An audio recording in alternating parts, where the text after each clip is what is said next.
দর্শক, রাজধানীর উপকণ্ঠ ঢাকার দোহারের প্রচারের খবর জানবো। সেখান থেকে যুক্ত হচ্ছেন সহকর্মী HM ইমরান।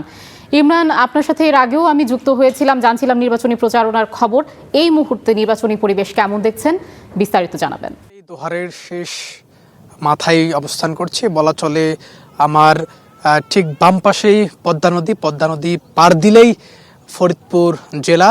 এই দোহার অঞ্চল এবং নবাবগঞ্জ মিলে ঢাকা 1 আসন। এখানে প্রায় 3,40,000-এর মতো ভোটার রয়েছেন। একেবারে বলা চলে এখানকার প্রত্যন্ত অঞ্চলের যে সকল মানুষ, অর্থাৎ নিম্নবিত্ত থেকে শুরু করে মধ্যবিত্ত, সব ধরনের মানুষ কিন্তু এলাকায় রয়েছে। বিশেষ করে এখানে যেহেতু নদী পাশে পদ্মা নদী দোহার অঞ্চলের মধ্যে পড়েছে, ঢাকা 1 আসনের মধ্যে, এখানে কিন্তু তাঁতি জেলে থেকে শুরু করে যে সকল নৌকার মাঝিরা রয়েছেন তারাও কিন্তু এখানে রয়েছেন। তারাও প্রত্যাশিত ভোট এবার খুব ভালোভাবে দেবেন এই প্রত্যাশা রাখছেন। পাশাপাশি এখানকার যারা প্রার্থী রয়েছেন, বিএনপি, জামাত সহ অন্যান্য দলের প্রার্থীরা রয়েছেন, তারাও কিন্তু এই ভোটারদের কাছে আসছেন, এসে ভোট চাচ্ছেন নিজ প্রতীকে।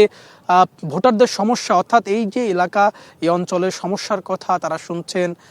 সেই অনুযায়ী তারা জয়যুক্ত হলে কতটুকু এই অঞ্চলে সংস্কার করবে, কতটুকু উন্নয়ন করবে, সেই প্রতিশ্রুতি দিচ্ছেন এবং ভোট চাচ্ছেন। আমরা সকাল থেকে এখানে ছিলাম, এই দোহার এবং নবাবগঞ্জের সবখানে, প্রায় সব অঞ্চলে আমরা ঘুরে দেখেছি এখানকার ভোটারদের আমেজ, নির্বাচনী আমেজ। কারণ কয়েকদিন পরেই সেই কাঙ্ক্ষিত ত্রয়োদশ জাতীয় সংসদ নির্বাচন, সেই নির্বাচনী আমেজ কিন্তু একেবারে স্পষ্ট।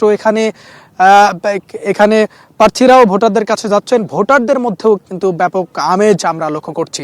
এই ছিল আমার কাছে দোহারের সর্বশেষ। ইমরান, আপনাকে ধন্যবাদ।